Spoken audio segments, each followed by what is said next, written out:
Rabbil alamin. Nggak enak. Warnanya paham itu, tapi kan nggak bagus begitu, nggak boleh kayak gitu. Kalau ulama nahwu ini agak lebih syadid. Dulu Imam Sibawayh itu pernah disatar sama gurunya di depan murid-muridnya, lagi ngajar kayak gini disatar sama muridnya gara-gara bawa hadis keliru harokat. Gol Rasul, kata, lewat gurunya.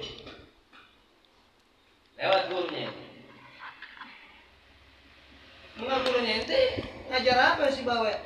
Karena ngajar hadis, Syekh. Mulai sekarang nggak usah ngajar hadis lagi kalau nggak paham nahwu sorof. Jadi keliru ente. Ente tahu nggak hadis Nabi yang bunyinya man kadzdzaba anni falyatabawwa maq'adahu minan nar. Siapa yang berdusta mengatasnamakan, silahkan ambil tempat duduk di neraka jahanam. Kalau ulama lain, ente buat satu fatwa mengatasnamakan Nabi. Kalau ulama nahwu lebih dahsyat lagi. Ente ngucap hadis salah harokat udah takdzib anin Nabi itu. Itu udah berdusta mengatasnamakan Nabi. Contoh hadis niat, innamal a'malu binniyat. Ente baca innamal a'malu binniyat. Ente udah kadzab ente. Nabi nggak ngomong kayak gitu. Nabi ngomong harokatnya itu doma. Nggak ngomong pakai harokat nasab gitu, harokat fathah. Ini bahaya ya. Jadi Allah berhubung udah tahu, sebalik, ingetin. Iya, jangan dinilai sederhana, nggak sederhana itu. Apa namanya? Secara grammar susunannya nggak nyambung, bikin malu. Kalau mau Wahabi, kelas. Bismillahirrahmanirrahim. Alhamdulillahirabbil alamin. Alhamdulillah alladzi bi dzikrillah tatahharatul qulubi wal arwah. Wa sallallahu wasallam ala sayyidina Muhammadin shahibus shalah wa ala alihi wa sahbihi wa man wala. Wala quwwata illa billah. Hadratul mukarram para habaib, para asatid, para hadirin, para tetamu Rasulullah SAW.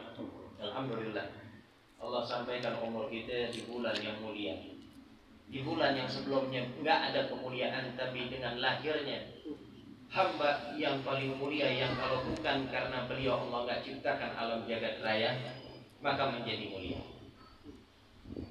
Maka itu dikatakan oleh Sayyid Muhammad Amin Qutbi di dalam syairnya yang dikutip oleh Imam Sayyid Muhammad bin Alawi al-Maliki di dalam kitabnya Al-Alam bi Fatawa Aimatul Islam haula maulidihi alaihi salatu wassalam. Beliau mengatakan, ya Lailatul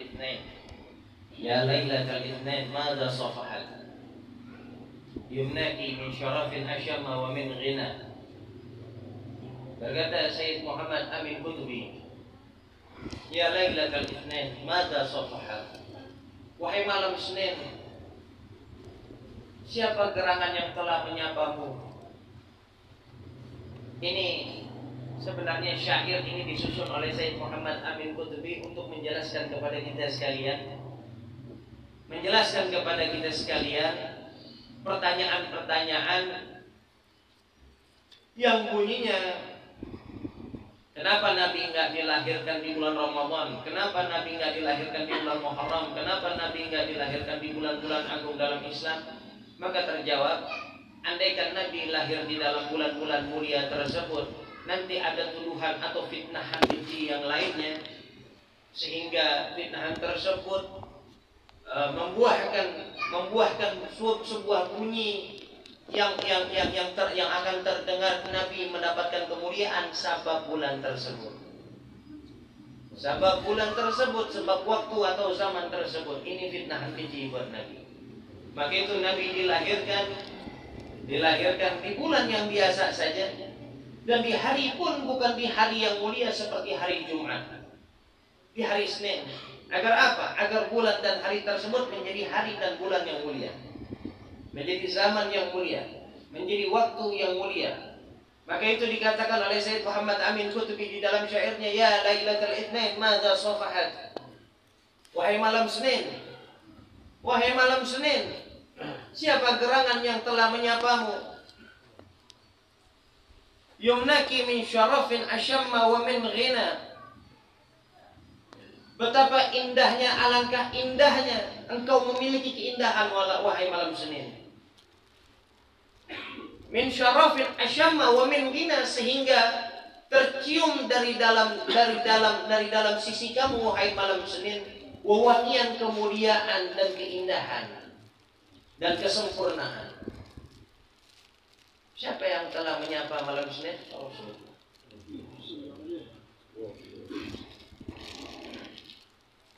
Kullu layalil bid fi dunya laha nasabun ilaiki fa anti miftahu sana. Apakah Anda tahu di tiap-tiap bulan terdapat malam-malam bid, malam-malam purnama. Di tiap bulan ada penyejuknya, ada pengindahnya. Pengindahnya di tiap-tiap bulan adalah malam-malam purnama, karena di malam tersebut bulan memancarkan cahayanya dengan terang benderang.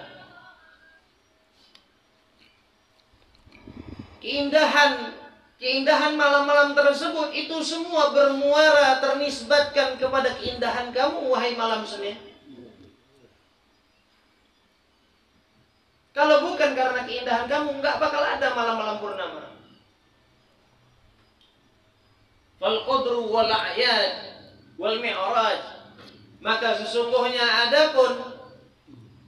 adapun malam Lailatul Qadar, malam Id, malam-malam Id dan malam Isra wal Mi'raj, ini semua bermuara lahir daripada keindahanmu wahai malam Senin. Allati baharnal a'yuna, yang mana malam Senin tersebut telah menyinari juga sinarnya kepada tiap-tiap individu daripada kalian. Wallah, kalau bukan karena malam Senin lahirnya Rasulullah, nggak bakal kita rasakan ada hari Id, malam Id.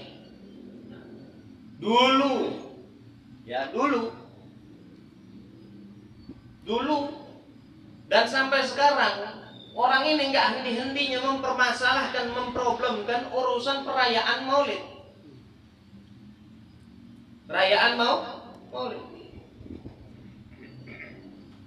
Dengan banyak tuduhan yang ditujukan kepada orang-orang yang membuat perayaan ini. Betul nggak? Tapi istilah mereka berbeda di zaman dulu dengan zaman sekarang. Di zaman dulu mereka ini menganggap, orang-orang ekstrem ini menganggap orang yang membuat perayaan Maulid pasti di dalamnya terdapat ikhtilat, percampuran antara lelaki dan perempuan yang bukan mahram. Ada tuduhan juga di dalam perkumpulan semacam ini adanya makan riba. Ada juga tuduhan yang berbunyi memukul alat-alat lahu, alat-alat musik,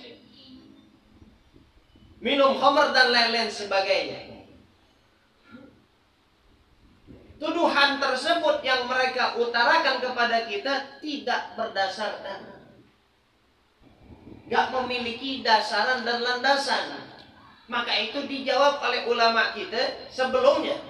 Ulama kita menjawab, ente ingat nggak firman Allah Ta'ala yang berbunyi, ya ayyuhalladzina amanu idza ja'akum fasiqun binaba'in fatabayyan. Kalian orang-orang beriman, kata Allah Ta'ala, kalau kamu didatangi oleh orang fasik dengan membawa berita, jangan langsung percaya. Tabayun dulu, diperjelas dulu, betul nggak tuduhan-tuduhan itu realita, sesuai dengan faktanya. Ternyata banyak dari mereka yang akhirnya mendapati tuduhan-tuduhan itu nggak benar.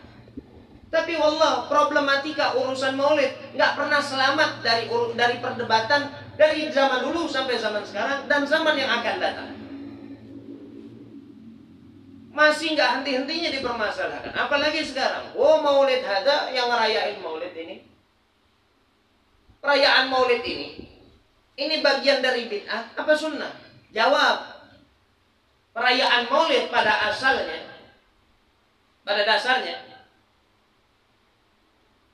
Bukan bid'ah, bukan sunnah, tapi tradisi. Tradisi yang di dalamnya adanya ungkapan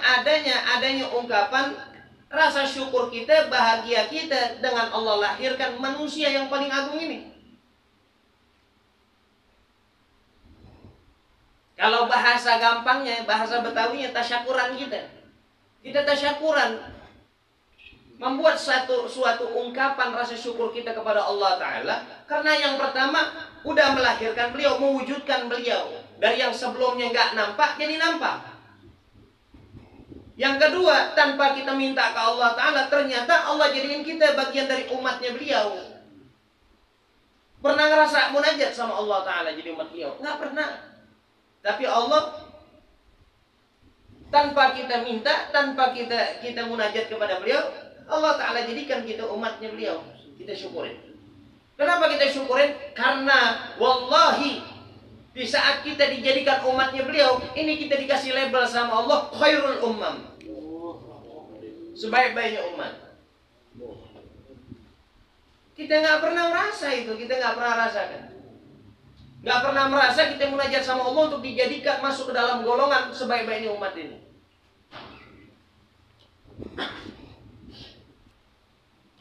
Rasa syukur.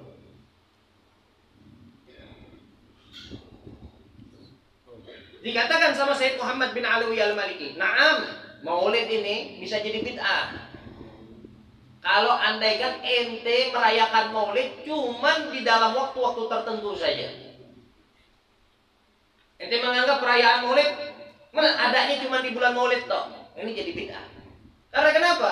Karena mengenang Rasulullah, bahagia dengan wujudnya Rasulullah, ini nggak boleh terikat dengan zaman dan waktu. Mesti setiap saat, terus menerus. Paham tuh? Allah Ta'ala katakan dalam firman-Nya, A'udzubillahi minasyaitonirrajim, "Qul bi fadlillahi wa rahmati fa bidzalika falyafrahu. Fa bidzalika falyafrahu. Huwa khairun mimma yajma'un." Allah Ta'ala berfirman, Qul, katakan ya Muhammad kepada mereka, bifadlillahi, dengan fadlnya Allah, dengan fadlnya Allah, dengan fadlullah, dengan fadlnya Allah. Kalau di rumah sering kita lihat bacaan tulisan hadza min fadli rabbi, benar enggak? Ya kalau arti itu sih standar aja. Kalau arti secara apa namanya komus, secara bahasa, fadl ini adalah pemberiannya Allah. Tapi yang di Quran nggak sama spesifikasinya dengan yang barusan. Katakan ya Muhammad kepada mereka. Kepada siapa? Kepada kita semuanya. Bifadlillahi, dengan fadlnya Allah Ta'ala, serta dengan rahmatnya Allah Ta'ala. Fabidzalika falyafrahu. Dengan dua hal tersebut, falyafrahu. Maka perintahkan mereka untuk berbahagia. Untuk berbahagia. Falyafrahu lam yafrahu. Lam di situ kalau dalam ilmu nahwu lamnya lamul amr, perintah. Di dalam ilmu usulul fiqh, ya, perintah di dalam Quran, perintah itu dikatakan di dalam kaidah fikih ini, al aslu fil amri lil wujub. Pada dasarnya, pada asalnya, perintah itu menunjukkan kepada hal wajib, kepada kewajiban. Tapi terkadang ada kaidah yang lain, al aslu fil amri lin nadbi. Pada dasarnya, pada asalnya perintah itu menunjukkan kepada kesunahan. Lah, perintah di dalam ayat itu kira-kira wajib apa sunnah? Kita jawab ini. Selama di dalam perintah tersebut nggak ada qarinah yang lain, nggak ada dalil yang lain yang menunjukkan atas kesunahannya, maka perintah itu kembali ke hukum asal, yaitu wajib. Seperti contoh maksudnya korinah, dalil atau perangkat pendukung lainnya itu seperti apa? Ada perintah di dalam surat, di dalam salah satu surat di dalam Quran, "Fankihu ma taba lakum minan nisa matsna wa thulatsa wa ruba'." Maka nikahilah. Diperintah kita sama Allah, betul nggak? Maka nikahilah oleh kamu wanita-wanita yang kamu cintai, yang kamu sukai, yang kamu minati, 2, 3 atau 4. Lah perintah ini di dalam Quran sifatnya wajib atau sunnah? Kita cross check coba. Ternyata didapati di dalam perangkat yang lain, perangkat pendukungnya, yaitu di dalam sunnah, di dalam hadis, ya. Rasulullah bersabda, "An-nikahu sunnati." Oh, berarti perintah di dalam Quran itu sifatnya sunnah. Tapi untuk urusan ayat yang tadi, faliyafrahu, ada perangkat yang lain yang sekiranya membantah kewajiban dalam perintah tersebut, nggak ada. Faliyafrahu, perintahnya wajib. Wajib kita untuk berbahagia dengan dua hal tersebut, fadlun sama rahmat. Sampai-sampai dikatakan sama Allah Ta'ala, huwa khairun mimma yajma'un. Gembiranya kamu dengan dua hal itu, dengan fadlun wa rahmah, kata Allah Ta'ala, itu lebih baik, lebih afdal, lebih hebat daripada harta dunia yang telah kamu kumpulkan sebanyak apapun. Andaikan kamu berhasil menguasai dunia sekalipun, kalau dibandingin dengan satu bahagianya kamu, dengan bahagianya kamu kepada fadlun wa rahmah, ini bahagia masih lebih baik, pangkatnya lebih tinggi, pangkat kedudukannya daripada harta yang kamu kumpulin itu. Apa itu fadlun wa rahmah di dalam ayat tersebut? Apa itu fadlun wa rahmah di dalam ayat tersebut? Di dalam kitab tafsir Al-Wajiz, Syarhul Aziz lil Wahidi, karyanya Al-Imam Al-Wahidi, beliau menafsirkan makna fadlun di situ adalah al-Islam, makna rahmatun di situ adalah Al-Quran. Di dalam kitab Ma'alimut Tanzil, Syarah Baghawi, tafsir Baghawi, Al-Imam Baghawi mengatakan fadlun di situ adalah iman, rahmah di situ adalah Al-Quran. Dan yang ketiga, pendapat yang ketiga diutarakan langsung oleh Al-Imamul Mufassir, Turjumanil Quran, Sayyiduna Abdullah ibnu Abbas radhiyallahu anhu, sepupu baginda Nabi SAW. Beliau mengatakan fadlun di situ adalah ilmu, rahmat di situ adalah Sayyiduna Muhammad SAW. Yang benar yang mana jadi? Yang benar yang mana? Semua benar. Loh, kok bisa semua benar? Masing-masing punya pendapatnya, mengutarakan pendapatnya masing-masing, menafsiri ayat tersebut dengan beda-beda lafadznya. Naam. Ada istilah di dalam ilmu kaidah lughah, di dalam ilmu kaidah tata bahasa. Di situ kamu mendapati ikhtilafu fil lafzi, perbedaan di dalam lafaz, wattifaku fil makna, tapi adanya kesamaan, kesepakatan di dalam makna. Maknanya sama satu walaupun lafadznya berbeda. Maksudnya bagaimana? Islam, iman. Bisakah orang berislam beriman tanpa ilmu? Gak bisa. Rahmat di situ Al-Quran. Bisa orang memahami Al-Quran tanpa wasilah Sayyidina Muhammad? Gak bisa. Orang mungkin tahu ilmu dengan tanpa wasilah Nabi Muhammad? Enggak mungkin. Enggak mungkin. Makanya orang kalau belajar lughah, kalau belajar bahasa Arab, apalagi balaghah, dia bakal tahu inti-inti dari firman-Nya Allah Subhanahu wa taala, arahnya kemana. Seperti salah satu contoh di Quran sering kita dengar Allah Ta'ala berfirman, wa ma khalaqtul jinna wal insa illa liya'budun. Kalau diartikan, tidaklah aku ciptakan jin manusia kecuali untuk menyembah kepadaku. Betul nggak begitu? Tapi dikatakan, dijelaskan oleh Imam Abdullah ibnu Abbas juga radhiyallahu anhu, ayat ini bentuknya majaz. Majaznya masuk ke dalam kategori majaz mursal. Apa itu majaz mursal? Majaz, kalimat majaz. Kalimat majaz yang masuk ke dalam kategori mursal. Maksudnya mursal itu apa? Itlaqus sabab wa iradatul musabbab.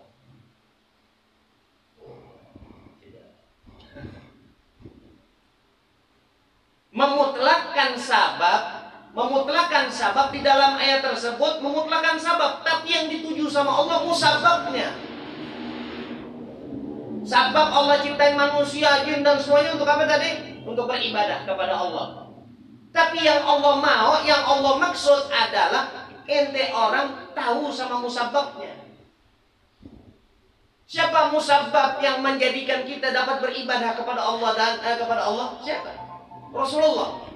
Maksudnya Allah di dalam ayat itu yang Allah tuju kata Imam Abdullah bin Abbas. Tujuannya apa?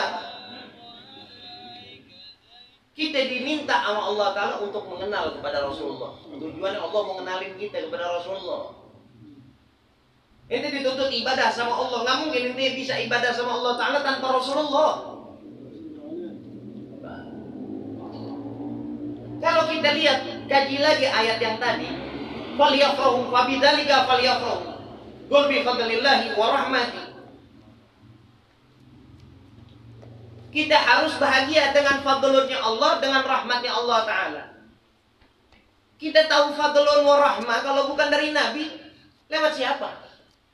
Hakikatnya kita mesti bergembira dengan adanya rahmat yang paling agung, fadl yang paling agung, karunia paling agung, rahmat paling agung yang pernah Allah turunkan, yang pernah Allah wujudkan, yang pernah Allah berikan kepada kita. Kalau bukan sosok Nabi Muhammad, siapa lagi? Anda pengen nanya.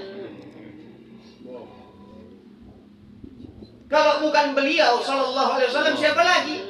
Fadl yang paling agung, rahmat yang paling agung yang pernah Allah wujudkan di alam jagat raya ini.